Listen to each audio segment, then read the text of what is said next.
Hello students, आज हम लोग देखेंगे इलेक्ट्रोस्टैटिक। इस एक वीडियो में पूरे चैप्टर को हम लोग डिस्कस करेंगे, लेकिन देखने से पहले आप लोग को एक वार्निंग देना चाहता हूं कि ये जो वीडियो है आप अपने रिस्क पे देखिएगा, क्योंकि अगर देखिएगा तो मुझे डर है कि आपको ये चैप्टर आ जाएगा। तो आप अपने रिस्क पे देखिएगा, क्योंकि जो टिक जाएगा वो सीख जाएगा। तो चलिए स्टार्ट करते हैं ये चैप्टर। इस चैप्टर का नाम में ही काफ़ी कुछ छुपा हुआ है। ये चैप्टर, ये जो इलेक्ट्रोस्टैटिक वर्ड है, दो वर्ड से मिलकर बना है, electro plus static. Electro mean होता है चार्ज, इलेक्ट्रो मीन क्या होता है, चार्ज होता है, और स्टैटिक मीन रेस्ट होता है। तो इसका मतलब है कि ये जो चैप्टर है, इसमें हम लोग को क्या पढ़ना है, चार्ज के बारे में पढ़ना है। वो भी किस तरह के चार्ज के बारे में पढ़ना है, स्टडी करना है। रेस्ट में है, कोई चार्ज रुका हुआ है तो उससे रिलेटेड क्या क्या फेनोमेना होने वाला है, क्या क्या इफेक्ट देखने को मिलेगा, क्या लॉज है, वो सब हम लोग यहाँ पे डिस्कस कर रहे हैं इलेक्ट्रोस्टैटिक में। तो इलेक्ट्रोस्टैटिक क्या है, फिजिक्स का एक ब्रांच है जिसमें हम लोग रुका हुआ चार्ज में, स्टैटिक चार्ज के बारे में हम लोग स्टडी करते हैं। अब बात करते हैं ये चार्ज। इसका पहला टॉपिक होना चाहिए कि हम लोग को पता होना चाहिए कि ये चार्ज होता क्या है। तो चार्ज का क्या डिफिनेशन है, चार्ज या electric charge, electric charge, electric charge क्या होता है। तो इसका कहानी तो बहुत पुराना है, हजारों साल पहले का स्टोरी है। आप लोग को पता भी ही होगा कि जब हम लोग विंटर में कंबल के अंदर रहते हैं और गलती से हाथ हम लोग का इस तरह से जब रब करता है तो स्पार्क निकलता है। या फिर हम लोग बहुत सारा एक्सपेरिमेंट बचपन में आप लोग स्कूल में किए होंगे कि जब ग्लास रॉड को सिल्क पे रब किया जाता है तो अट्रैक्ट करता है। पेपर वाला भी हम लोग प्लास्टिक को पेपर पे प्लास्टिक को हम लोग यहाँ रब करके पेपर को अट्रैक्ट करते हैं, तो पेपर क्या होता है, अट्रैक्ट होता है पेपर के सामने जब हम लोग ले जाते हैं। तो ये सब फिनोमेना बहुत पहले से पता था, स्पेशली एम्बर और फर वाला मामला कि एम्बर को फर से रब करने से एक दूसरे को अट्रैक्ट करता है। तो उस फिनोमेना को शुरू में चार्ज नाम दे दिया गया कि ये चार्ज है, ठीक है। अब जब इलेक्ट्रॉन का डिस्कवरी हो गया था तब एक्चुअल में पता चला कि ये जो फिनोमेना है वो कहाँ से आ रहा है। तो सिंपली अगर बात करें चार्ज का डिफिनेशन, तो चार्ज क्या होता है, सब एटॉमिक पार्टिकल्स जैसे कि इलेक्ट्रॉन और प्रोटॉन का इनहेरेंट प्रॉपर्टी होता है, इंट्रिंसिक प्रॉपर्टी होता है। तो इनहेरेंट मतलब गॉड गिफ्टेड है, जो शुरू से है, पहले से उसमें अपने उसके अंदर में है, ठीक है। तो चार्ज क्या होता है, इलेक्ट्रिक चार्ज क्या होता है, it is the inherent property of some subatomic particles like electrons और प्रोटॉन्स। न्यूट्रॉन्स में नहीं होता, न्यूट्रॉन भी सब एटॉमिक पार्टिकल है लेकिन उसमें नहीं होता। हर एक सब एटॉमिक पार्टिकल में ये जो प्रॉपर्टी है नहीं देखा जाता है। तो ये होता क्या है कि जब भी दो इलेक्ट्रॉन को जब एक दूसरे के क्लोज लाया जाता है तो एक दूसरे को रिपेल करता है, दो प्रोटॉन को एक दूसरे के क्लोज लाया जाता है तो भी रिपेल करता है, इलेक्ट्रॉन प्रोटॉन को एक दूसरे के क्लोज लाया जाता है तो अट्रैक्ट करता है। तो ये जो इनहेरेंट प्रॉपर्टी है, एक दूसरे को अट्रैक्ट और रिपेल करने वाला मामला जो है, ये इसका अपना अंदर का प्रॉपर्टी है। इस प्रॉपर्टी को नाम दे दिया गया कि चार्ज है ना। चार्ज की वजह से एक दूसरे को अट्रैक्ट या रिपेल करता है, ठीक है। हर एक प्रॉपर्टी का, हर चीज का कुछ ना कुछ नाम दिया गया है। इस दुनिया में जो भी कैरेक्टरिस्टिक देखा गया उस कैरेक्टरिस्टिक्स का कुछ ना कुछ तो नाम है ना। हम लोग यही तो करते आए, हर चीज को नाम देते आए, डिफाइन करते आए, ठीक है। तो चार्ज क्या होता है, सब एटॉमिक पार्टिकल का इनहेरेंट प्रॉपर्टी होता है। समझ आ रहा है इतना, तो ये बहुत बड़ा चीज नहीं है। तो अब यहाँ पे दो चीज देखा गया, इलेक्ट्रॉन और इलेक्ट्रॉन रिपेल करता है, प्रोटॉन रिपेल करता है, लेकिन एक इलेक्ट्रॉन और एक प्रोटॉन क्या करता है, अट्रैक्ट करता है।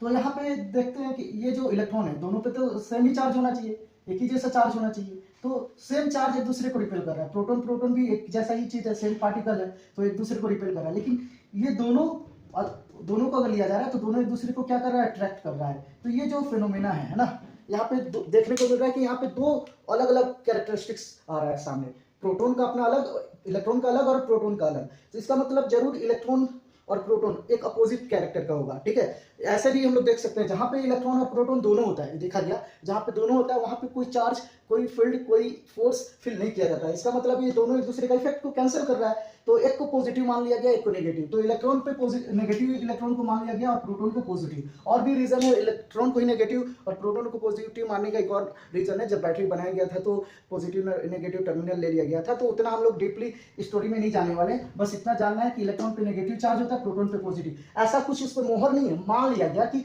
दो अलग अलग कैरेक्टर का लोग है ना, तो एक कैरेक्टर को नेगेटिव बोल दिया गया और एक कैरेक्टर को पॉजिटिव। मान लेते हैं शोले फिल्म में जो गब्बर है हनवरियो सांबा, तो वो जो गब्बर है उसको नेगेटिव हम लोग बोलते हैं, और जो हीरो है धर्मेंद्र हो गया, बाकी अमिताभ बच्चन और कुछ कैरेक्टर है वो लोग को पॉजिटिव मान लिया गया। तो पॉजिटिव नेगेटिव हम लोग मान लिए। हो सकता है वर्ड अगर चेंज कर दे, पॉजिटिव को खराब तरीका से भी अगर हम लोग माने और नेगेटिव को अच्छा माने, तो यहाँ पे पॉजिटिव किसके लिए चला जाएगा, गब्बर के लिए चला जाएगा, और धर्मेंद्र के लिए क्या, नेगेटिव चला जाएगा। तो यहाँ पे बस मानने के लिए, ऐसा कोई इस पे मोहर नहीं है कि ये नेगेटिव पॉजिटिव है। तो क्लास 12 का बच्चा को तो ऐसा बताने की जरूरत नहीं है, लेकिन कोई और अगर इस वीडियो को देखे तो सिंपली समझ सकता है कि एक इलेक्ट्रॉन पे नेगेटिव होता है, प्रोटॉन पे पॉजिटिव, बस ये माना गया क्योंकि अपोजिट नेचर का है ये दोनों, ठीक है। तो ये चार्ज का सिंपल कॉन्सेप्ट है। There are two types of charge on the basis of attractive और repulsive nature. One is negative, other is positive. Electron पे नेगेटिव चार्ज होता है, प्रोटॉन पे पॉजिटिव चार्ज होता है. इतना हम लोग को पता होना चाहिए. ठीक है, चलिए नेक्स्ट. अब बाद में इलेक्ट्रॉन पे चार्ज आइडेंटिफाई किया गया वर्ल्ड ड्रॉप एक्सपेरिमेंट में. तो पता चला कि इलेक्ट्रॉन पे जो चार्ज होता है वो होता है 1.6 इंटू 10⁻⁻19 कूलम. ये स्मॉलेस्ट चार्ज होता है. सेम चार्ज प्रोटॉन पे भी होता है, लेकिन इलेक्ट्रॉन पे नेगेटिव, प्रोटॉन पे पॉजिटिव होता है. ठीक है, तो पॉजिटिव नेगेटिव दो चार्ज होता है, इक्वल होता है, दोनों पे इक्वल होता है. एक पे नेगेटिव एक पे पॉजिटिव चार्ज होता है, और यही स्मॉलेस्ट चार्ज होता है. ठीक है, इसका यूनिट होता है कूलम. इसका यूनिट हम लोग बोल सकते हैं एम्पियर सेकेंड. ठीक है, और एक और यूनिट होता है स्टेट कूलम, सीजीएस यूनिट होता है, और इलेक्ट्रोस्टैटिक यूनिट भी बोलते हैं, ईएससी बोलते हैं. उतना याद होना चाहिए, और ये चीज़ याद होना चाहिए, 1 कूलम इक्वल टू 3 × 10⁻⁹ ESU. ठीक है, ये वैल्यू पता होना चाहिए, बस इतना. चलिए अब आगे बात करते हैं. चार्ज का कुछ कैरेक्टरिस्टिक्स तो होगा, प्रॉपर्टी होगा, तो इसका कुछ प्रॉपर्टी है ना. क्या क्या, ये तो स्पेशल प्रॉपर्टी होगा, तभी तो इसको हम लोग डिस्कस करते हैं, तभी तो इसको आइडेंटिफाई किया गया है. तो इसका सबसे पहला प्रॉपर्टी क्या है? सबसे पहला प्रॉपर्टी, पहला दूसरा वो नंबर कोई जरूरी नहीं है. तो पहला प्रॉपर्टी है कि चार्ज स्केलर क्वांटिटी होता है. ये जो चार्ज है ना, चार्ज क्या होता है? जो इलेक्ट्रॉन पे जो चार्ज है, प्रोटॉन पे जो चार्ज है, वो स्केलर क्वांटिटी होता है. ठीक है, इसका अपना एक मैग्नीट्यूड होता है, लेकिन कोई डायरेक्शन वाला मामला नहीं है. ये डायरेक्शन पे डिपेंड नहीं करता है कि चार्ज अगर इस डायरेक्शन में अगर है तो उसका मैग्नीट्यूड चेंज हो जाएगा या कुछ चेंज हो जाएगा, उसका इफेक्ट अलग होगा. डायरेक्शन से इसका कोई लेना देना नहीं है. ठीक है ना, डायरेक्ट कोई रिलेशन नहीं है डायरेक्शन का, इसलिए स्केलर क्वांटिटी होता है. ये बड़ा प्रॉपर्टी नहीं है. दूसरा है चार्ज क्वांटाइज्ड होता है, क्वांटाइजेशन ऑफ चार्ज. तो what is quantization of charge? ये एक बड़ा टर्म है, इंपॉर्टेंट टर्म है. तो सिंपली अगर बोले ना, ये वर्ड आया है क्वांटम से, क्वांटाइजेशन ऑफ चार्ज. और क्वांटम वर्ड क्वांटम फिजिक्स में हम लोग देखे हैं कि डिस्क्रीट और कंटिन्यूअस वाला मैटर. तो ये जो चार्ज पार्टिकल होता है वो क्या होता है? डिस्क्रीट होता है, एक पार्टिकुलर साइज का होता है, एक फिक्स साइज का होता है. सिंपली अगर हम लोग देखें ना, मान लेते हैं एक फैमिली में 2 भाई है. ठीक है, तो हम लोग ऐसा थोड़ी बोलेंगे कि 1.5 भाई है, 2.5 भाई. किसी फैमिली में नंबर ऑफ मेंबर इंटीजर में होता है, ना कि फ्रैक्शन में होता है ना. एक फैमिली में 5 मेंबर्स है, सारे 5 मेंबर है ना, 5.5 मेंबर्स है, ऐसा कुछ हम लोग नहीं बोलते हैं. तो यहाँ पे जो चार्ज होता है वो फ्रैक्शन में नहीं होता है. वो कैसा होता है? इलेक्ट्रॉन का इंटीग्रल मल्टीपल में होता है. इलेक्ट्रॉन पे चार्ज हो गया, वो चार्ज फिक्स है. ठीक है, फिक्स वैल्यू का है. लेकिन अब किसी और चीज पे अगर चार्ज देखेंगे, हो सकता है 1 इलेक्ट्रॉन के चार्ज के बराबर हो या 10 इलेक्ट्रॉन के चार्ज के बराबर हो. सिंपली अगर हम लोग देखें, एक न्यूट्रल ऑब्जेक्ट है, अगर उस पर 1 इलेक्ट्रॉन आ गया तो उस पर इतना चार्ज क्रिएट होगा, इतना. ठीक है, इतना चार्ज क्रिएट होगा. इसको ई लिखेंगे. इलेक्ट्रॉन का चार्ज को लिखेंगे, नेगेटिव के लिए माइनस, पॉजिटिव के लिए प्लस लिखेंगे. तो ये जरूरी नहीं है, बस ई लिखेंगे. ठीक है, तो अगर इस पर 2 इलेक्ट्रॉन आ जाएगा तो कितना चार्ज हो जाएगा? 2e. इसको ई से लिखते हैं ना, सॉरी, हाँ, इसको ई से लिखते हैं 2e. अगर 3 इलेक्ट्रॉन आ जाएगा तो इस पर टोटल चार्ज कितना हो जाएगा? 3e हो जाएगा. 3e. अगर 10 इलेक्ट्रॉन्स आ जाएगा तो 10e. ठीक है, जितना इलेक्ट्रॉन्स, अगर n नंबर ऑफ इलेक्ट्रॉन्स हो जाएगा तो ne.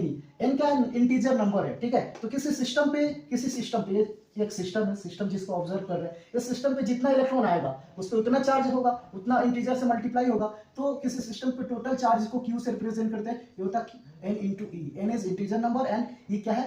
1 इलेक्ट्रॉन का चार्ज. अगर इस पे जितना इलेक्ट्रॉन आएगा उतना इलेक्ट्रॉन उतना नंबर से मल्टीप्लाई कर देंगे. या फिर अगर इससे कोई न्यूट्रल ऑब्जेक्ट है, इससे इलेक्ट्रॉन निकल रहा है. ठीक है, इससे इलेक्ट्रॉन निकल रहा है, तो इस पे क्या होगा? पॉजिटिव चार्ज आएगा. 1 इलेक्ट्रॉन जाएगा तो उस पे इतना 1 इलेक्ट्रॉन के चार्ज के बराबर पॉजिटिव चार्ज इस पे डेवलप होगा, जितना जाएगा उतना. ठीक है, तो q = n ही है. इंटीजर, n क्या है? इंटीजर नंबर है. ठीक है ना, तो q = n. यही क्वांटाइजेशन ऑफ चार्ज है कि किसी सिस्टम पे टोटल चार्ज इलेक्ट्रॉन के इंटीग्रल मल्टीपल के बराबर होता है. बहुत ज्यादा कचरा इसमें नहीं करने का जरूरत है. डिस्क्रीट, क्वांटाइज्ड, ये सब वर्ड यूज करने की जरूरत नहीं है. क्वांटाइजेशन ऑफ चार्ज अगर बोलेगा तो सिंपली क्या है? Total charge of an isolated system is equal to integral multiple of charge on electron. q = n. q total charge है, n क्या है? अच्छा, याद रखना है, मैक्सिमम टाइम चार्ज को q से ही रिप्रेजेंट करेंगे, चाहे स्मॉल q हो चाहे कैपिटल q हो. ठीक है, n क्या है? नंबर ऑफ इलेक्ट्रॉन्स है, लूजेज और गेन, और e क्या है? Charge on 1 electron. ठीक है, तो ये हम लोग का क्वांटाइजेशन ऑफ चार्ज है. कोई बड़ा चीज नहीं है, इससे रिलेटेड कुछ न्यूमेरिकल्स होता है, बहुत बहुत इंपॉर्टेंट है ना. छोटा सा कॉन्सेप्ट है, लेकिन इसका कॉन्सेप्ट का यूज करके बड़ा बड़ा प्रॉब्लम सॉल्व हो जाता है. बहुत सारा न्यूमेरिकल्स में यूज होता है. ठीक है, नेक्स्ट है कंजर्वेशन ऑफ चार्ज. एग्जाम में चार्ज का प्रॉपर्टी आ सकता है पूछने, स्पेशली क्वांटाइजेशन और कंजर्वेशन ऑफ चार्ज. तो बात करते हैं एक एटम के ऊपर, जैसे कि सोडियम है. सोडियम के न्यूक्लियस में 11 पॉजिटिव चार्ज होता है, प्रोटॉन होता है, और उसके ऑर्बिट में एक ही ऑर्बिट दिखा रहे हैं, हालांकि 3 ऑर्बिट होता है. तो उसमें 11 क्या होता है? 11 इलेक्ट्रॉन्स होता है, नेगेटिव चार्ज होता है. तो टोटल पॉजिटिव और नेगेटिव कैंसिल हो जाता है, नेट चार्ज इस पे एटम पे 0 होता है, सोडियम पे. ठीक है, लेकिन जब सोडियम, ये सोडियम अपना एक इलेक्ट्रॉन लूज कर देता है तो ये 10 हो जाता है, 10 नेगेटिव 11 पॉजिटिव। तब क्या होगा, इसका 10 पॉजिटिव 10 नेगेटिव कैंसिल हो जाता है, लेकिन एक पॉजिटिव तो बच जाएगा। तो यहाँ पे ये शो करता है Na+, पॉजिटिव चार्ज शो करता है। ठीक है, तो यहाँ पे हो क्या रहा है, यहाँ पे हो क्या रहा है कि एक इलेक्ट्रॉन जा रहा है बाहर, तो इसमें एक पॉजिटिव चार्ज आ जा रहा है। तो यहाँ ज्यादा कुछ नहीं हो रहा है, ये पॉजिटिव हो जा रहा है, यहाँ नेगेटिव बाहर आ जा रहा है। ऐसा थोड़ी कि सिर्फ पॉजिटिव चार्ज क्रिएट हो गया है, पॉजिटिव भी हुआ है नेगेटिव भी हुआ है। लेकिन अगर टोटल चार्ज इसका देखेंगे ना, total positive negative zero, total zero. ठीक है, तो किसी सिस्टम पे जो टोटल चार्ज होता है वो कंजर्व होता है। ठीक है ना, तो चार्ज क्रिएट होगा ना डिस्ट्रॉय होगा। कंजर्वेशन मतलब कंजर्व होगा, फिक्स सेम है ना, चेंज नहीं हो रहा है। ठीक है, तो किसी सिस्टम का टोटल चार्ज क्या होता है, कंजर्व होता है। लेकिन ये कैसे अपीयर होता है, ये अपीयर होता है जब कोई इलेक्ट्रॉन किसी सिस्टम से बाहर जाता है, ठीक है, या उस पर आता है। ठीक है ना, तो चार्ज के इलेक्ट्रॉन के ट्रांसफर होने से चार्ज अपीयर होता है, लेकिन एक्चुअल में चार्ज ना तो क्रिएट होता है ना डिस्ट्रॉय होता है। इसका दो एग्जांपल है, pair production and pair annihilation. Pair production में क्या होता है, पेयर प्रोडक्शन में क्या होता है, एक गामा पार्टिकल, ठीक है, जब स्प्लिट होता है तो एक इलेक्ट्रॉन और एक पॉजिट्रॉन में फॉर्म करता है। वही जब एक इलेक्ट्रॉन और एक पॉजिट्रॉन कंबाइन होता है तो क्या होता है, दो गामा पार्टिकल फॉर्म होता है। ठीक है, दो गामा पार्टिकल, गामा मेरे से इतना अच्छा नहीं बनता है। ठीक है, तो दो गामा पार्टिकल बनता है। इसका जरूरी है नहीं है दोनों का वेवलेंथ फ्रीक्वेंसी सेम हो, तो ये दो गामा पार्टिकल हम लोग दिखा दे रहे हैं फॉर्म होता है। ठीक है, इसको पेयर प्रोडक्शन बोलते हैं, पेयर एनिहिलेशन बोलते हैं। इसको और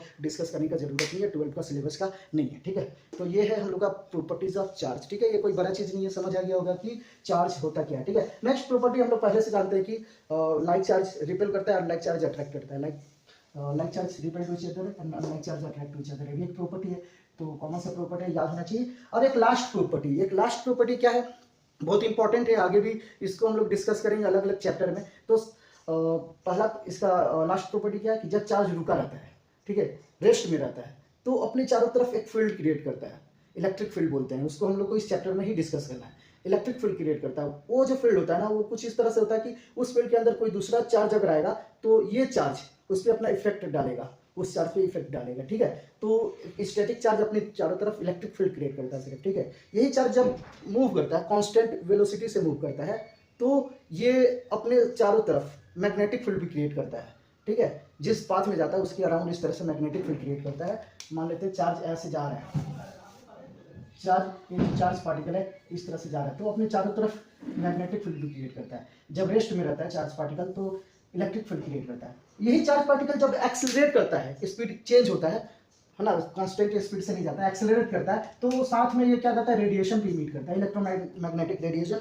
क्लास 11th में हम लोग पढ़े हैं एटॉमिक स्ट्रक्चर में इस टॉपिक को, 12 में भी इसको डिस्कस करेंगे, इलेक्ट्रोमैग्नेटिक रेडिएशन को, इलेक्ट्रोमैग्नेटिक वेव। बहुत इंपॉर्टेंट, एक छोटा सा चैप्टर है, 3 मार्क्स का पूछता है, लेकिन इंपॉर्टेंट है। ठीक है ना, इंजीनियरिंग फील्ड में भी इसका बहुत ज़्यादा यूज़ है। ठीक है ना, कम्युनिकेशन सिस्टम में, कम्युनिकेशन इंजीनियरिंग में, तो वहाँ हम लोग देखेंगे। तो ये प्रॉपर्टीज है चार्ज का। ठीक है, तो चार्ज का 4-5 प्रॉपर्टी हम लोग देख लिए, बहुत बड़ा चीज़ नहीं है। नेक्स्ट अब हम लोग का टॉपिक है, हम लोग का कूलम्ब्स लॉ। बहुत इंपॉर्टेंट चीज़ है कूलम्ब्स लॉ। ठीक है, what is Coulomb's law? Coulomb's law तो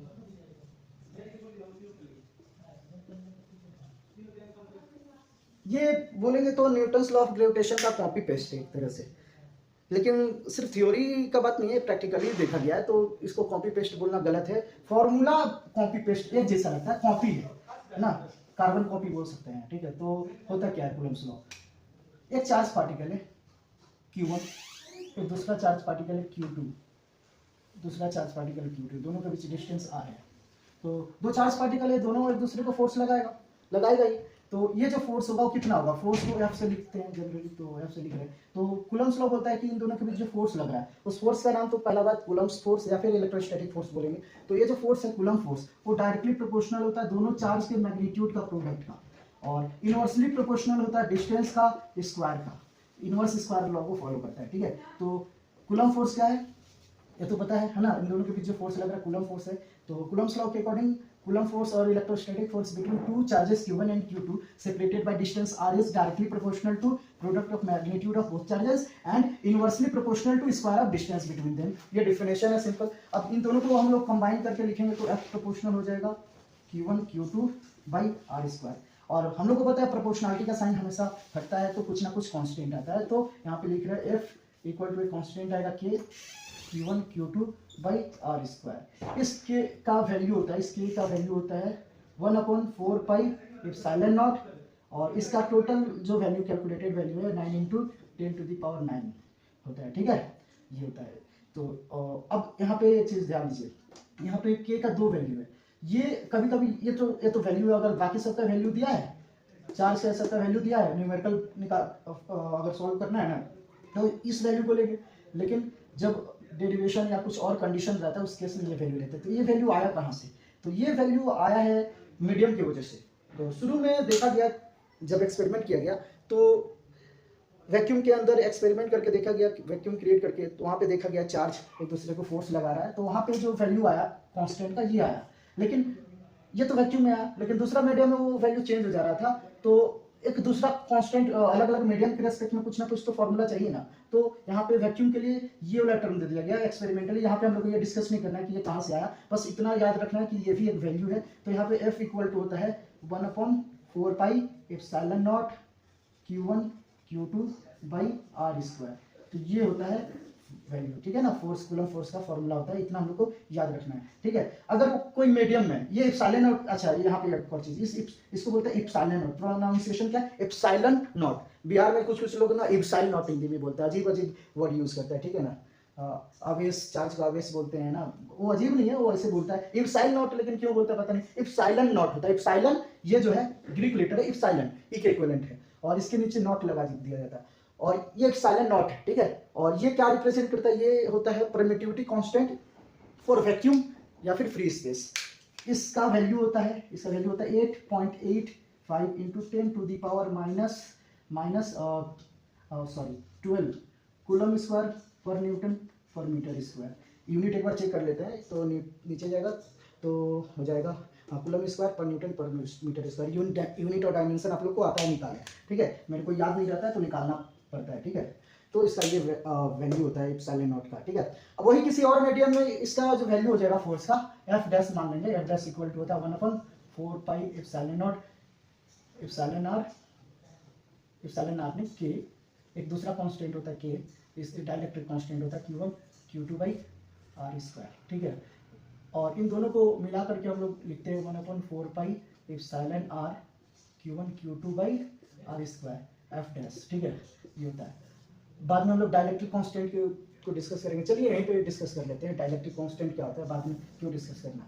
तो ये बेसिकली कूलम फोर्स है। अब बात करते हैं, अगर हम लोग बोलेंगे, हम लोग क्या करेंगे, यहाँ पे एक मशीन लगा देंगे, पंच मशीन। यहाँ पे फोर्स इस पे हम लोग मार रहे हैं, ये इस पे नहीं मारना था, यहाँ दीवार, यहाँ पे मशीन है, यहाँ पे पंच बैग है, उस पर मार रहे हैं। तो मान लेते हैं रीडिंग आ रहा है 10 न्यूटन, कुछ न्यूटन मान लेते हैं, यहाँ पे फोर्स को डिस्कस करना है इसलिए। तो यहाँ पे पंच मार रहे हैं, तो यहाँ पे रीडिंग आ रहा है 10 न्यूटन। ठीक है, अब वही चीज़ सिस्टम को हम लोग पानी में लेके जाएंगे, उस चीज़ को, और हम भी जाएंगे पानी में, और उसको हम लोग उसमें पंच मारेंगे। तो क्या सेम इंटेंसिटी, सेम स्ट्रेंथ के साथ फोर्स लगेगा, सेम पंच लगेगा? नहीं। तो हम लोग जब जाएंगे तो वहाँ पे थोड़ा सा स्लो डाउन हो जाएगा। किसकी वजह से? मीडियम की वजह से। तो वहाँ पे 10 न्यूटन के बदले में रीडिंग कितना दिखाएगा? 5 न्यूटन। तो यहाँ पे वैक्यूम में, यहाँ पे एयर है लेकिन एग्जांपल मान के चलते वैक्यूम में फोर्स आ रहा है 10 न्यूटन, और मीडियम में, पानी में फोर्स आ रहा है 5 न्यूटन। ठीक है, तो कितना ज़्यादा है? यहाँ पे दोगुना है, डबल है। तो इन दोनों का जो रेशियो है ना, F बाई एफ डैश, इसको बोलते हैं डाइलेक्ट्रिक कांस्टेंट। ठीक है, इसको क्या बोलते हैं? डाइलेक्ट्रिक कांस्टेंट बोलते हैं। डाइलेक्ट्रिक कांस्टेंट क्या होता है? It is the ratio of electrostatic force between two charges in vacuum to any medium. किसी वैक्यूम में फोर्स कितना लग रहा है और मीडियम में, किसी मीडियम में कितना फोर्स लग रहा है, उन दोनों का रेशियो को डाइलेक्ट्रिक कांस्टेंट बोलते हैं। तो यहाँ पे जो हम लोग लिखे हैं के, एप्सिलॉन नॉट के ना, ये है, ये के है डाइलेक्ट्रिक कांस्टेंट। इन दोनों को मल्टीप्लाई करके एप्सिलॉन आर हो जा रहा है ना, के इक्वल टू क्या होता है, के इक्वल टू कितना हो जाएगा फिर? अच्छा ये छोड़ो, है ना। तो एफ बाई के इक्वल टू क्या हो जाएगा? एफ बाई एफ डैश क्या होता है? डाइलेक्ट्रिक कांस्टेंट होता है, हम लोग को याद रखना है। ठीक है, समझ आ गया। यहाँ पे एप्सिलॉन आर इक्वल टू होता है एप्सिलॉन नॉट, बस ये हम लोग को याद रखना है। ठीक है, समझ आ गया। तो ये डाइलेक्ट्रिक कांस्टेंट है। डाइलेक्ट्रिक कांस्टेंट इलेक्ट्रिक फील्ड के टर्म में भी आएगा, आगे हम लोग देखेंगे। इलेक्ट्रिक फील्ड इंटेंसिटी के equal to E by E dash होता है। तो ये आगे सेम चीज़ है, थोड़ा सा डिफरेंस है। ठीक है, तो ये हो गया कूलम्स लॉ। ठीक है, नेक्स्ट है superposition principle of Coulomb's law. इसका थ्योरी समझने से कुछ नहीं होगा, सुपरपोजिशन प्रिंसिपल, और इसका भी हम लोग न्यूमेरिकल करेंगे। बहुत इंपॉर्टेंट टॉपिक है, हर चीज़ इंपॉर्टेंट है। तो न्यूमेरिकल का क्लास अलग करेंगे। ठीक है, मेरे पास सच बता रहे हैं एकदम टाइम नहीं मिलता, मेरा शेड्यूल बहुत बिजी है। स्कूल के बाद और भी मेरा कुछ काम है, बहुत सारा चीज़ रहता है, जिसकी वजह से अभी सब बंद है कुछ दिन से, और अभी थोड़ा फ्री चल रहा है, थोड़ा बहुत फ्री टाइम चल रहा है, इसलिए वीडियो बना पा रहे हैं जब भी टाइम मिलता है। और वैसा कंडीशन रहता है तब वीडियो बनता है। बनाना तो था 2 महीना पहले, तो बोर्ड एग्जाम से पहले, और ताकि बोर्ड के टाइम व्यूज़ बढ़े, लेकिन कुछ मजबूरी जिसकी वजह से नहीं बनाने पाए, तो सॉरी उसके लिए। तो अभी मिला है टाइम तो हम लोग बना रहे हैं, ठीक है। तो नेक्स्ट टॉपिक है न्यूमेरिकल का, अलग वीडियो बनाएंगे अगर मेरे पास टाइम मिला तो, ठीक है। बहुत इंटरेस्टिंग चैप्टर है इसका, न्यूमेरिकल और भी इंटरेस्टिंग है चैप्टर। फिजिक्स का हर चैप्टर इंटरेस्टिंग है, सच बोले तो सचमुच इंटरेस्टिंग है, ठीक है, सचमुच इंटरेस्टिंग है। स्टूडेंट वैसा होना चाहिए, टीचर नहीं। हर टीचर अगर पढ़ा रहा है तो उसको तो इतना तो आता है, जो पढ़ा है उतना, जितना सिलेबस में उतना तो आता ही होगा। ऐसा थोड़ी है कि ऐसे ही उठ के आ गया, हर टीचर को आता होगा। हो सकता है कुछ टीचर हो नहीं आता हो, लेकिन हर टीचर को आता होगा। स्टूडेंट का गलती रहता है, वो 9-10 में अपना ब्रेन को ट्रेन नहीं किया, 11-12 में आता है सिर्फ फोड़ता है अपना, ठीक है। हर स्टूडेंट का भी गलती नहीं होता है, ठीक है। लेकिन जो स्टूडेंट टेम्पो लेके आएगा, ट्रक का माल लोड करेगा तो थोड़ी होगा। तो ट्रक जितना माल लोड करने के लिए ट्रक लाना पड़ेगा, तो वही 9 वाला दिमाग लेके आएगा तो 12 में थोड़ी ना 12 का कॉन्सेप्ट लोड होगा। उसके लिए पहले अपने आप को ट्रेन करना होगा, 9, 10, 11 के लिए ट्रेन करना होगा, उसके बाद 12 में समझ आएगा, ठीक है। नेक्स्ट टॉपिक है superposition principle of Coulomb's law. Superposition principle of Coulomb's law. तो यहाँ पे कूलम्स लॉ बोला है, 2 चार्ज के बीच फोर्स Q1 Q2, ठीक है। तो कितना होगा, ये फॉर्मूला दिया, ठीक है। ये जो फॉर्मूला F = Q1 Q2 भाई, जो भी ये फॉर्मूला दिया। लेकिन अगर हम लोग के पास बहुत सारा चार्ज है, Q1 है, Q2 है, Q3 है, Q4 है, Q5 है, ठीक है। इस तरह से बहुत सारा चार्ज प्रेजेंट है, ठीक है। अब किसी एक सिस्टम पे, एक चार्ज पे, पूरा ये सिस्टम है Qn, n ले लेते, Q4 5 6 7 8 9 n number of charge है, सिस्टम ऑफ n चार्जेस है। किसी एक चार्ज पे हम लोग को फोर्स देखना है, तो कैसे हम लोग देखेंगे, कैसे निकालेंगे? तो यहाँ पे कूलम्स लॉ फेल हो जाएगा, डायरेक्ट मतलब काम नहीं आएगा। तो उसके लिए क्या करेंगे, हर एक इस पे मान लो फोर्स निकालना है, नेट फोर्स इस पे कितना होगा, तो इन दोनों का फोर्स निकाल देंगे, इन दोनों का फोर्स निकाल देंगे, यानी इंडिविजुअल फोर्स निकाल करके ऐड कर देंगे। और सिंपल एडिशन है, वेक्टर एडिशन। वेक्टर एडिशन बोले तो डायरेक्शन भी ऐड होगा, ठीक है। तो वेक्टर जो पढ़े हम लोग क्लास 11 में पढ़े, उस पूरा वेक्टर का यूज होने वाला है इस चैप्टर में, ठीक है। इसके आगे बाकी चैप्टर में भी यूज होने वाला है, बहुत सारा चैप्टर में। तो सुपरपोजिशन प्रिंसिपल बोलता है कि किसी एक चार्ज पे जो नेट फोर्स होगा F नेट, वो होगा कितना, हर एक चार्ज के थ्रू फोर्स का ना, वेक्टर एडिशन का, यानी इसके थ्रू जो फोर्स होगा F1 प्लस F12, मतलब सेकेंड चार्ज के थ्रू फर्स्ट चार्ज पे फोर्स F13, यानी फर्स्ट पे थर्ड चार्ज कितना फोर्स लगा रहा है, फर्स्ट पे फोर्थ चार्ज कितना फोर्स लगा रहा है, plus dot dot dot dot plus F1n, यानी n number of charge, first charge पे कितना फोर्स लगा रहा है। हर एक चार्ज के थ्रू इस पे फोर्स निकालेंगे और वेक्टर एडिशन कर देंगे। वेक्टर का साइन दिया गया, तो जब न्यूमेरिकल करेंगे तो देखेंगे वेक्टर अगर आता है तो ठीक, नहीं आता है तो हम लोग एक, हालांकि यहाँ तो नहीं वैसा करना चाहिए, लेकिन हम वैसा बताएंगे। जब न्यूमेरिकल बताएंगे कुछ इस तरह से बताएंगे। वेक्टर अगर नहीं भी कोई पढ़ा है तो पक्का इस तरह का क्वेश्चन, वेक्टर इस टॉपिक का क्वेश्चन, वेक्टर वाला क्वेश्चन हम लोग बना पाएंगे, सुपरपोजिशन प्रिंसिपल का क्वेश्चन बना पाएंगे, ठीक है। उतना टफ नहीं, हम इतना वादा तो नहीं करते हैं कि आईटी हर चीज़ एकदम टॉप करा देंगे आईटी, लेकिन इतना बेसिक कॉन्सेप्ट क्लियर हो जाएगा, काफ़ी कुछ क्लियर हो जाएगा, ठीक है।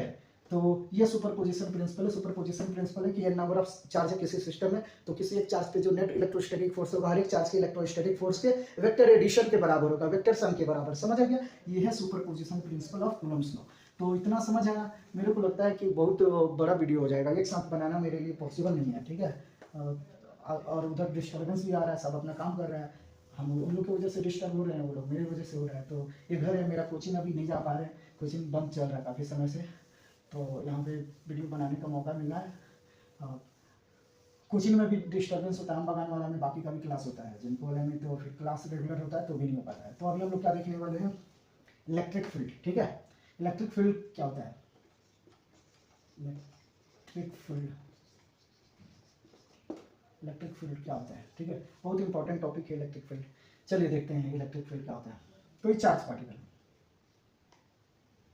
इससे इसका एग्जांपल कुछ और चीज़ से समझेंगे, लेकिन थोड़ा सा गलत तरीका से समझेंगे, बाद में उसको करेक्ट करेंगे, ठीक है। तो मान के चलते हैं यहाँ एक मैग्नेट है, ठीक है, जमीन पे रखा हुआ है मैग्नेट कहीं, इससे काफ़ी दूर एक लोहा रखा हुआ है, उसको अट्रैक्ट कर पाएगा, नहीं अट्रैक्ट कर पाएगा, वो ज़्यादा उधर हो गया ना, हाँ जो भी है नहीं अट्रैक्ट कर पाएगा, ठीक है। लेकिन अगर यहाँ पे कोई आयरन का पीस होगा तो इसको अट्रैक्ट कर लेगा। थोड़ा दूर ले जाएंगे तभी कर पाएगा, तभी करेगा, थोड़ा और दूर ले जाएंगे तभी करेगा, लेकिन एक रेंज के बाद ये अट्रैक्ट नहीं कर पाएगा। क्यों? क्योंकि मैग्नेट का अपना एक रेंज है ना, कुछ एरिया है, उस एरिया को मैग्नेटिक फील्ड बोल सकते हैं फिलहाल यहाँ पे, लेकिन हम लोग पढ़ रहे हैं इलेक्ट्रिक फील्ड। तो सेम चीज़ है, एक चार्ज पार्टिकल, पहले बोल रहे हैं ना, पहले गलत तरीका से देखेंगे, ठीक है, उसके बाद करेक्ट करेंगे। तो यहाँ पे एक चार्ज पार्टिकल है, ठीक है, Q, तो अब इस चार्ज से काफी दूर कोई चार्ज होगा तो अट्रैक्ट नहीं कर पाएगा, लेकिन एक रीजन है चार्ज, ये चार्ज भी अपना एक रीजन फील्ड क्रिएट करता है, जहाँ पे कोई दूसरा चार्ज अगर क्यू नॉट है तो उस पर अपना इफेक्ट डालता है, फोर्स लगाता है। तो ये जो पर्टिकुलर रीजन है, एरिया है, इसको हम लोग इलेक्ट्रिक फील्ड बोलते हैं, ठीक है। तो ये जो इलेक्ट्रिक फील्ड है हम लोग ये ऐसे करके दिखा दे रहे हैं कि कुछ रेंज तक होगा, लेकिन ये होता है इन्फिनिटी तक है, यहाँ तक नहीं होता, इन्फिनिटी तक होता है, ठीक है। ये हम लोग गलत हम लोग ड्रॉ कर लेते हैं, लेकिन इफेक्ट दिखता कुछ दूर तक है। आगे चल के स्ट्रेंथ इतना कम हो जाता है उस फील्ड का कि हम लोग वहाँ पे हम लोग को पता ही नहीं चलता, फोर्स फील्ड में होता है। ग्रेविटेशनल फील्ड भी इन्फिनिटी तक होता है, लेकिन कुछ रेंज तक ही उसका इफेक्ट होता है, ठीक है। तो ये फील्ड है, तो फील्ड इलेक्ट्रिक फील्ड इन्फिनिटी तक जाता है। पॉजिटिव चार्ज का जो फील्ड होता है ना वो इस तरह से बाहर की तरफ होता है, ठीक है, फील्ड जो होता है बाहर जाता है, और नेगेटिव चार्ज के लिए जो फील्ड होता है ना वो अंदर आता है, ठीक है, इनवर्ट डायरेक्शन में होता है। तो ये याद रखना है, आगे और हम लोग डिस्कस करने वाले हैं, ठीक है ना। तो ये फील्ड का डेफिनेशन है। फील्ड क्या होता है, चार्ज के चारों तरफ का वैसा एरिया जहां तक वो अपना इफेक्ट फोर्स दिखा पा रहा है ना, फोर्स का इन्फ्लुएंस वहां पे पता चल रहा है, उसको हम लोग बोलते हैं फील्ड, ठीक है ना, इलेक्ट्रिक फील्ड बोलते हैं। अब इसका स्ट्रेंथ होगा कुछ, electric field strength, electric field intensity, ठीक है, electric field intensity. What is electric field, next topic है इलेक्ट्रिक फील्ड इंटेंसिटी, बहुत इंपॉर्टेंट टर्म है, ठीक है। तो इससे पहले हम लोग इसको थोड़ा समझ लेते हैं, कुछ चीज जान लेते हैं। एक टेस्ट चार्ज होता है, क्यू नॉट से रिप्रेजेंट करते हैं जनरली टेस्ट चार्ज को। ये होता है क्या है, ये होता है यूनिट पॉजिटिव चार्ज, ठीक है, यूनिट पॉजिटिव चार्ज होता है, ठीक है, चार्ज होता है, यूनिट पॉजिटिव चार्ज होता है। इसका वैल्यू 1 हम लोग लेंगे और समझेंगे। इसको ना एक्सप्लेन एक लाइन में करना थोड़ा पॉसिबल नहीं है, एक सिंपल सा डेफिनेशन है, लेकिन उससे खाली इसको समझना थोड़ा मुश्किल है, ठीक है ना। और जो मैथ पढ़ता है, मैथ का कॉन्सेप्ट जानता है, उसको मैथमेटिकल एक्सप्रेशन का तो मीनिंग समझ आता होगा, लेकिन जो नहीं पढ़ता है, जो बाय वाला है, शायद उसके लिए दिक्कत हो जाए, ठीक है। मैथ वाले के लिए भी दिक्कत होगा जो एक्चुअल में मैथ नहीं जानता है, ठीक है ना, मैथ खाली बनाना जानता है, उसको खाली नहीं समझ आएगा। यहाँ पे बहुत सारा चीज़ है।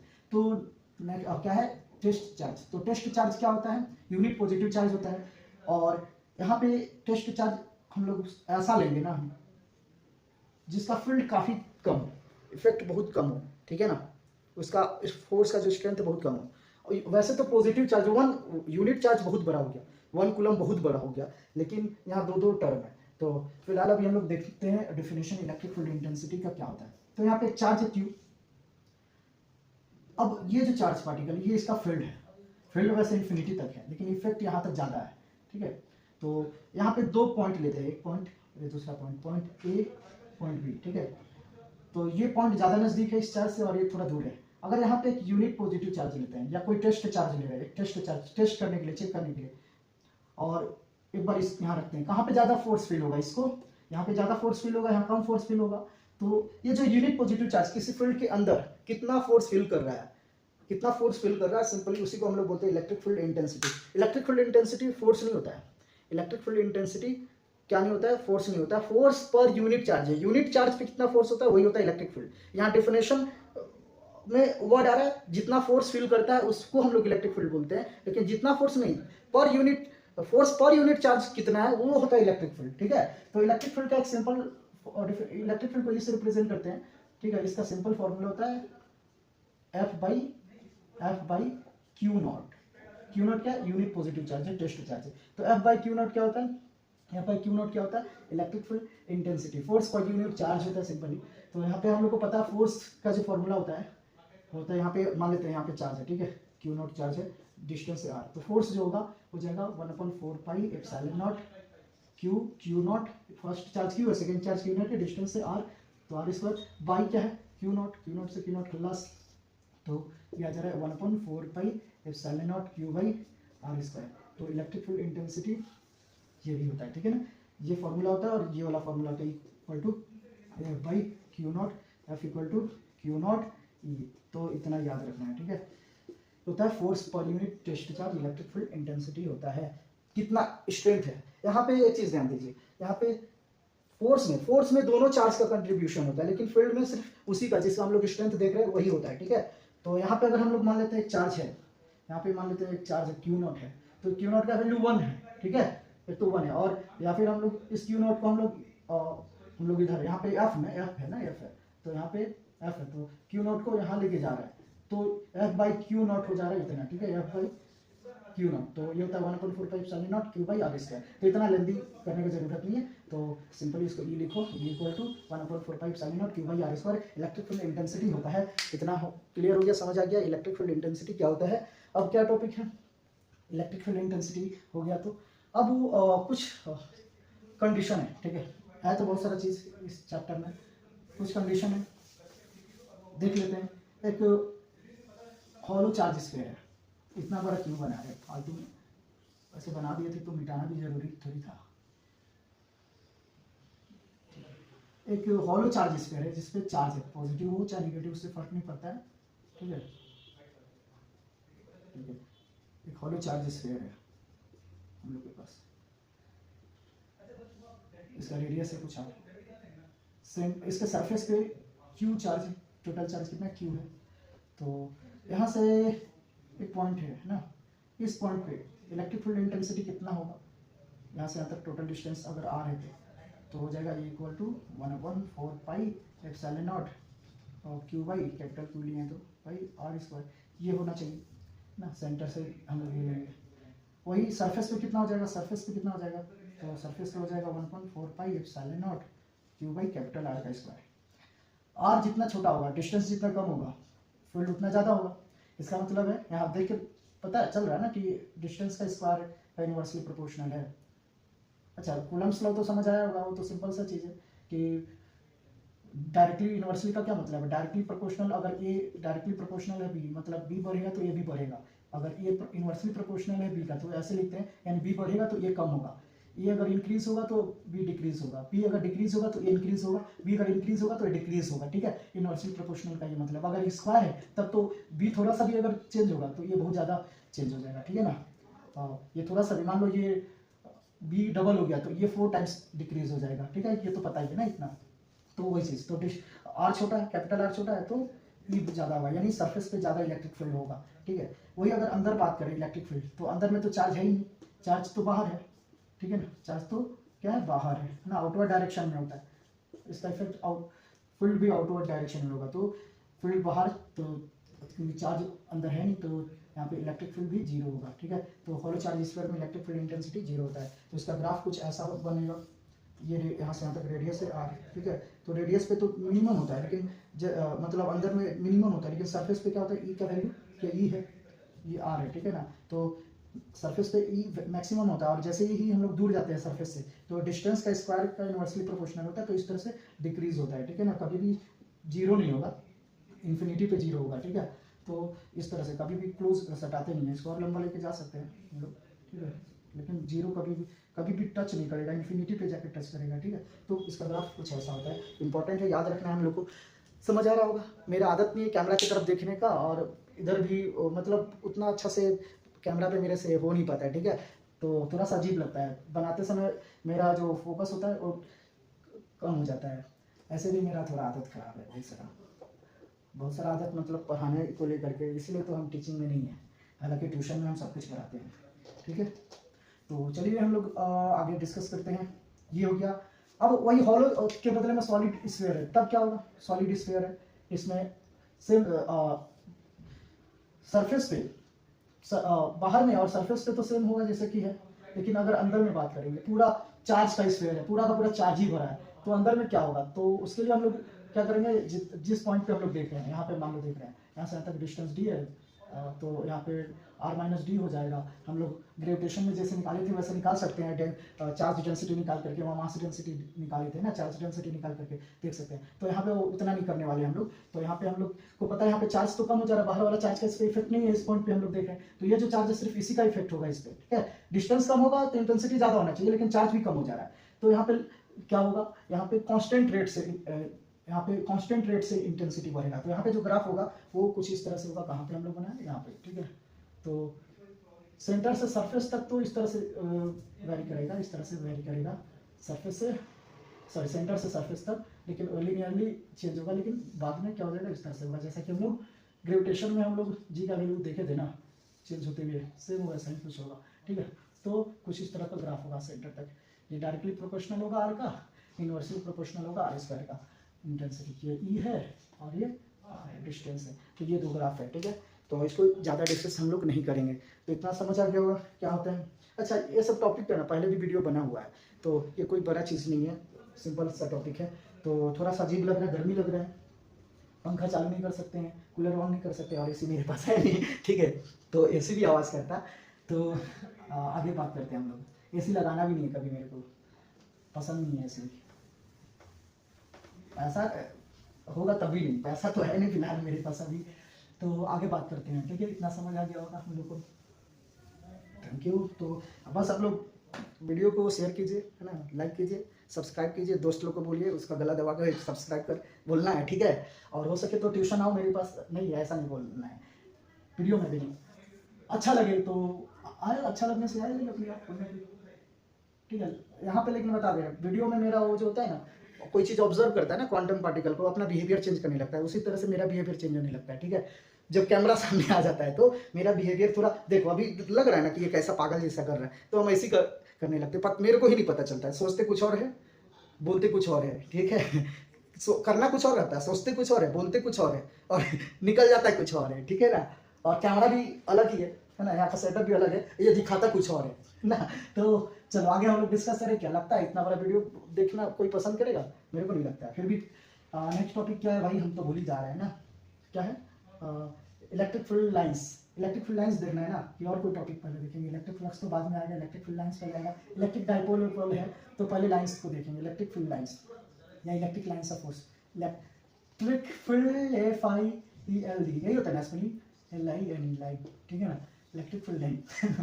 तो electric lines of force similar word है काफ़ी कुछ, यहाँ पे दोनों सेम ही बोल सकते हैं अभी फिलहाल। हाँ, तो क्या है इलेक्ट्रिक फील्ड लाइंस? यहाँ पे एक मैग्नेट है, एक लोहा है, तो मैग्नेट क्या करेगा, इस लोहा को खींचेगा। कैसे खींचेगा? मैग्नेट उसके पास जाएगा और वापस अपनी जगह पे खींच के लेके आएगा। ऐसा होता है क्या? नहीं होता है ऐसा, ऐसा नहीं होता है। मैग्नेट हाथ बढ़ाता खींच के लाता है, वैसा भी नहीं होता है। कुछ तो होता होगा ना, तो फैराडे बोला था, यहाँ तो कुछ तो झोल है, ठीक है। ये कैसे मैग्नेट किसी आयरन पीस को या किसी चीज़ को अपना इफेक्ट दिखा पा रहा है, खींच पा रहा है? जरूर मैग्नेट के अंदर कुछ ना कुछ निकलता होगा, ठीक है। तो वो बार मैग्नेट वाला हम लोग करके देखे हैं एक्सपेरिमेंट, कि बार मैग्नेट है, इसके ऊपर शीट रख दो और उसके ऊपर आयरन फिलिंग्स डाल दो, तो वो ऐसे करके लाइंस दिखता है, ठीक है ना।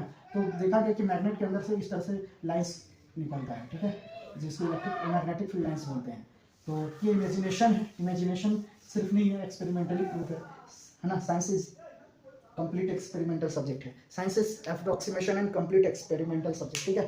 भाई गर्मी लग रहा है मेरे को अब, ठीक है, पसीना। तो हम क्या बोलने वाले थे, तो उसी तरह से कोई चार्ज पार्टिकल है, ठीक है, ये किसी दूसरे चार्ज पार्टिकल पे क्या करता है, फोर्स लगाता है, फोर्स लगाता है। तो कैसे फोर्स लगाता है? अपना ये खुद जाके तो नहीं लगाता है, तो इमेजिन किया गया कि जरूर इसके अंदर से कुछ ना कुछ लाइंस निकलता होगा, जैसे कि मैग्नेट से निकलता है। तो फैराडे बोला कि पॉजिटिव चार्ज से लाइंस निकलता है, इमेजिनरी लाइंस, इमेजिन किया गया कुछ इमेजिनरी लाइंस निकलता है, ठीक है, इस तरह से जो इन्फिनिटी तक जाता है।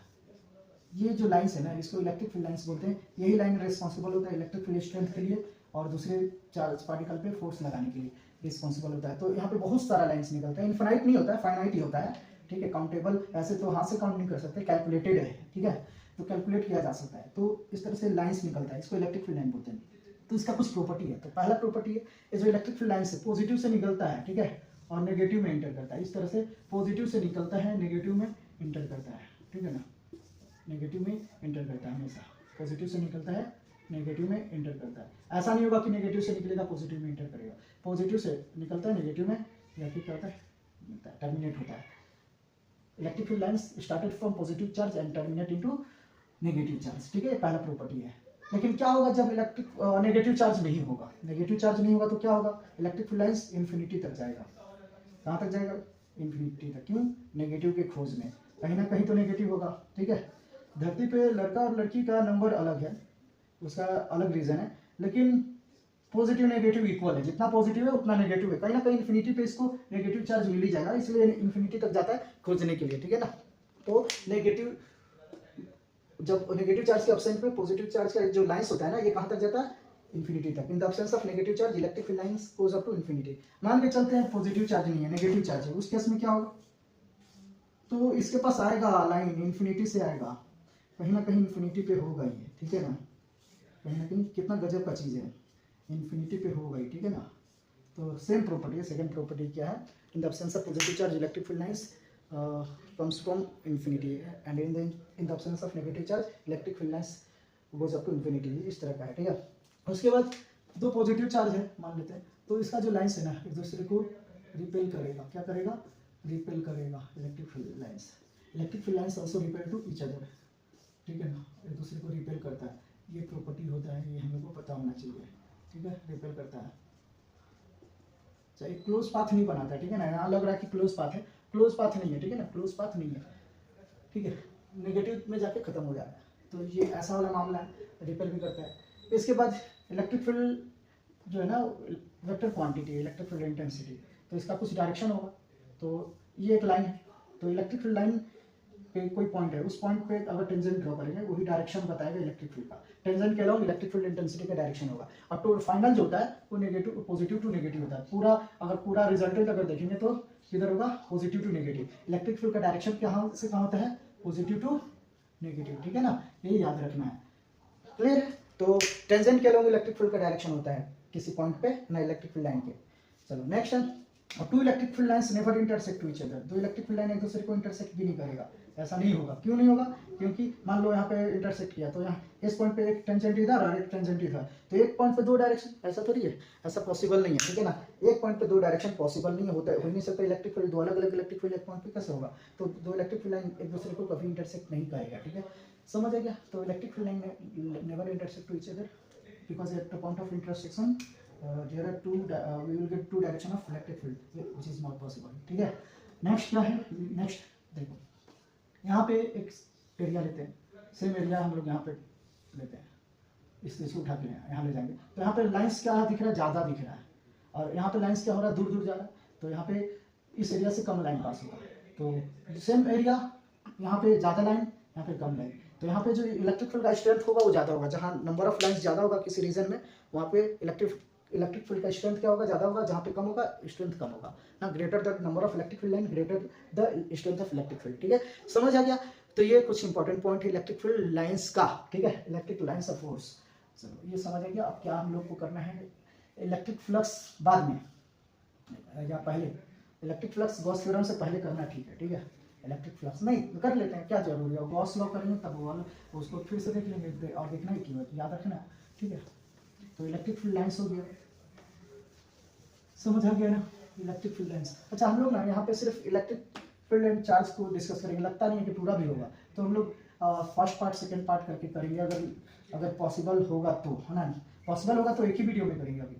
चलिए देखते हैं नेक्स्ट टॉपिक क्या, पता नहीं रिकॉर्ड हो भी रहा है कि नहीं, वैसे तो रिकॉर्डिंग में डाले हैं, पता नहीं, एक बार बहुत पहले हम किए थे, ऐसे करके क्लिक किए और जाके बताने लगे, 15-20 मिनट का वीडियो था, गर्मी का दिन था, पसीना वसीना आ रहा था, तो फिर जाके बोले छोड़ो आज रहने देते, इतना काफ़ी है बोल के ना, तो देखिए अरे ये तो टच किए थे रिकॉर्ड हुआ ही नहीं था, तो वहाँ पे स्कैम हो गया। वैसे भी मेरे साथ कुछ ना कुछ ट्रेजेडी होते रहता है, कुछ ना कुछ स्कैम होते रहता है डेली लाइफ में, बहुत पता नहीं क्यों मेरे अट्रैक्ट करता है, मेरे को ना पता है बुरा चीज़ बहुत अट्रैक्ट करता है इधर उधर से, है ना, बच्चा लोग भी देखते हैं ये तो सर ऐसा है ना, थोड़ा चलो मस्ती लेने का कोशिश करता है, लेकिन वैसा बच्चा लोग मेरे को पसंद भी करता है, सब लड़का ना, चितांगी स्टूडेंट है, बहुत अच्छा सब है ना, तो ऐसा नहीं है, कभी कभी कोई सोचता है, फिर देखता है सर बहुत अच्छे है, तो छोड़ो इनको ना, परेशान नहीं करना चाहिए, तो हाँ, तो ऐसा भी होता है, तो नेगेटिव चीज़ बहुत अट्रैक्ट करता है, और इसका रीज़न शायद कुछ खुद भी होंगे, बिहेवियर ऐसा होगा, सफल ऐसा होगा, नहीं ये नहीं, बेवकूफ़ जैसा ऐसा, ठीक है।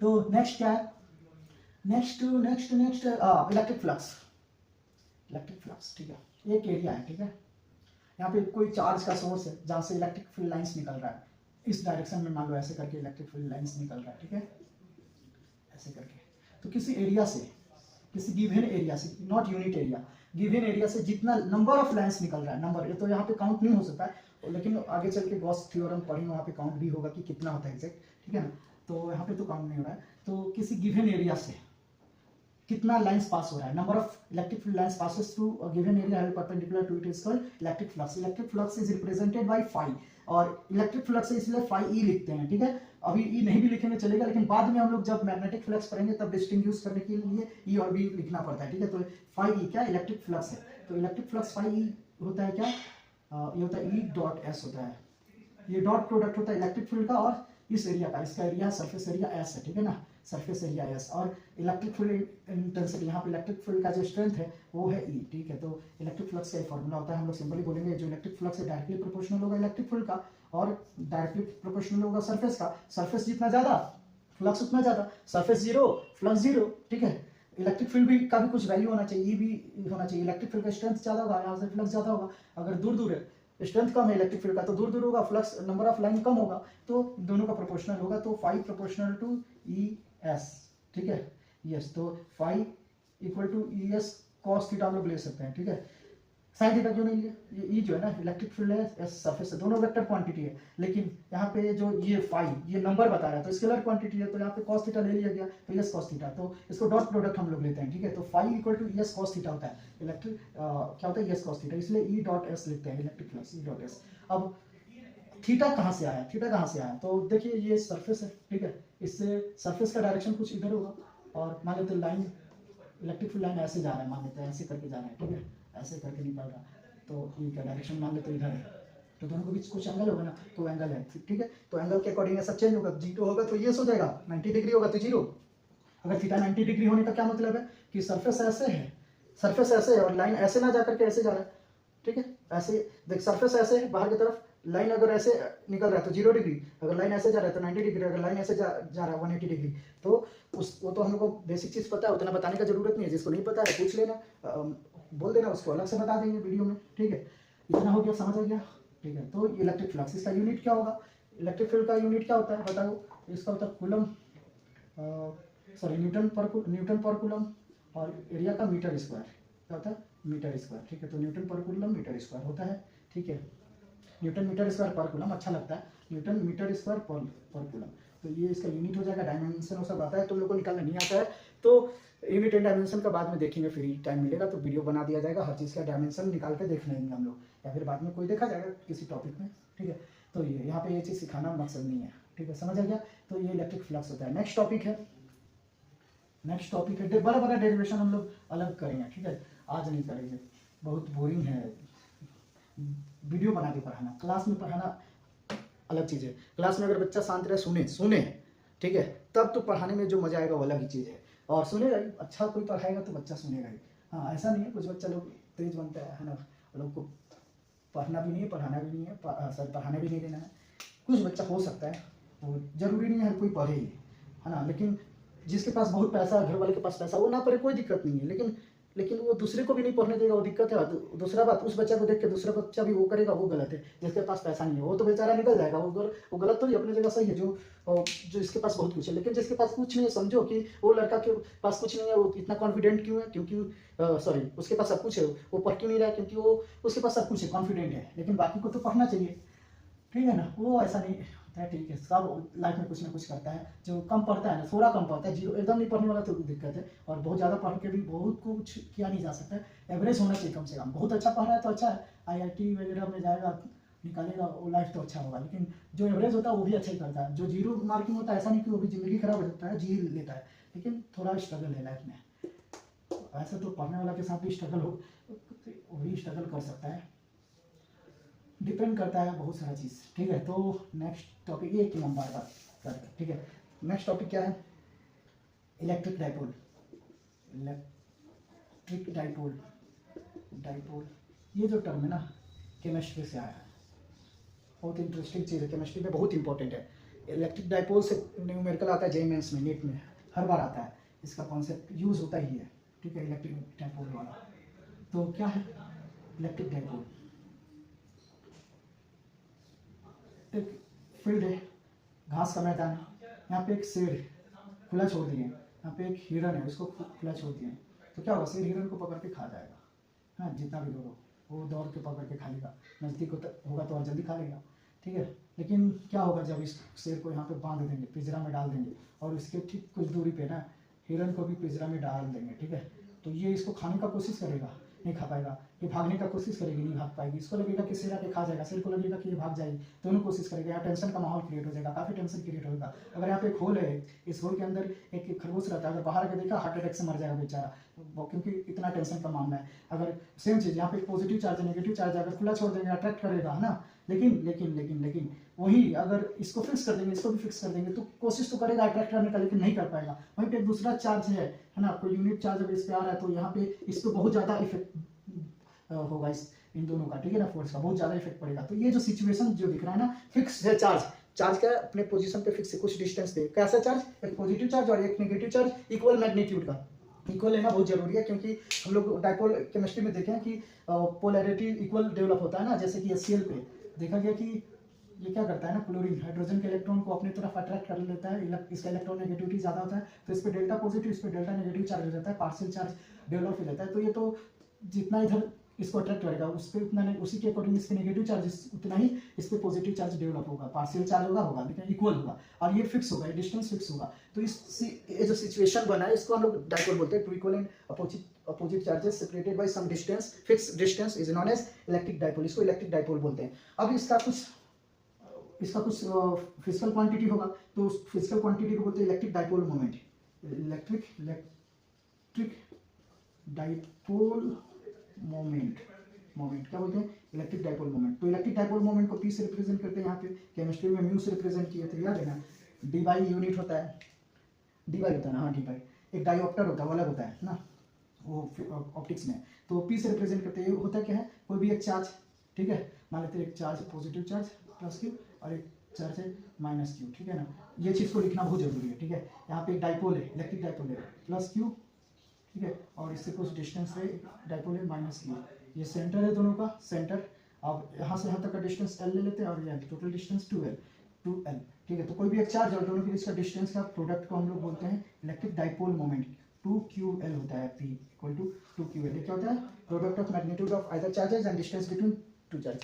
इन दोनों का प्रोडक्ट को हम लोग क्या बोलते हैं? इलेक्ट्रिक डाइपोल मोमेंट बोलते हैं। P से रिप्रेजेंट करते हैं, वेक्टर क्वांटिटी होता है, इसका जो डायरेक्शन होता है from negative to positive charge. Electric field का डायरेक्शन याद रखना है, फ्रॉम पॉजिटिव टू नेगेटिव होता है, और डाइपोल का डायरेक्शन हम लोग लेते हैं from negative to positive charge, ठीक है। और वहाँ पे केमिस्ट्री में हम लोग वो डिस्प्लेसमेंट वाला देखते हैं, वो अलग होता है, ठीक है। दोनों में कंफ्यूजन नहीं होना है, तो वहाँ का चीज़ वहीं रखना है। अभी फिलहाल यहाँ पे याद रखना है, इसका डायरेक्शन किधर होता है? From negative to positive charge होता है, ठीक है, ये इंपॉर्टेंट है। तो इलेक्ट्रिक डाइपोल मोमेंट को P से रिप्रेजेंट करते हैं। अब आता है आइडियल डाइपोल। आइडियल डाइपोल क्या होता है?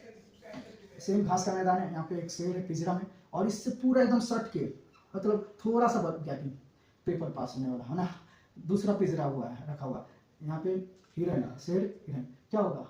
एकदम आमने सामने, शेर बेचारा खा नहीं पाएगा, लेकिन जीभ लगा पाएगा, ठीक है। तो यहाँ पे क्या होगा?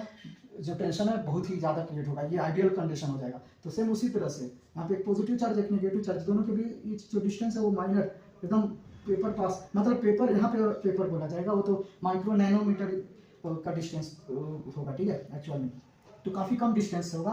तो अगर दो चार्ज काफ़ी क्लोज, उस दोनों के बीच का जो डिस्टेंस है एकदम नेग्लेजिबल हो जाए, जीरो तो नहीं होना चाहिए, जीरो का टच तो होगा ही नहीं, ठीक है। तो जीरो, ऑलमोस्ट जीरो हो जाएगा, तो डाइपोल जो होगा आइडियल डाइपोल होगा। तो आइडियल डाइपोल में डिस्टेंस काफ़ी कम होता है, ठीक है ना, ये जो L होता है काफ़ी कम होता है, ठीक है, नेग्लेजिबल। जीरो कर देंगे तो जीरो हो जाएगा, ऐसा नहीं होना चाहिए, ठीक है, लेकिन यहाँ पे काफ़ी कम डिस्टेंस होगा, ठीक है। तो इसको बोलते हैं आइडियल डाइपोल।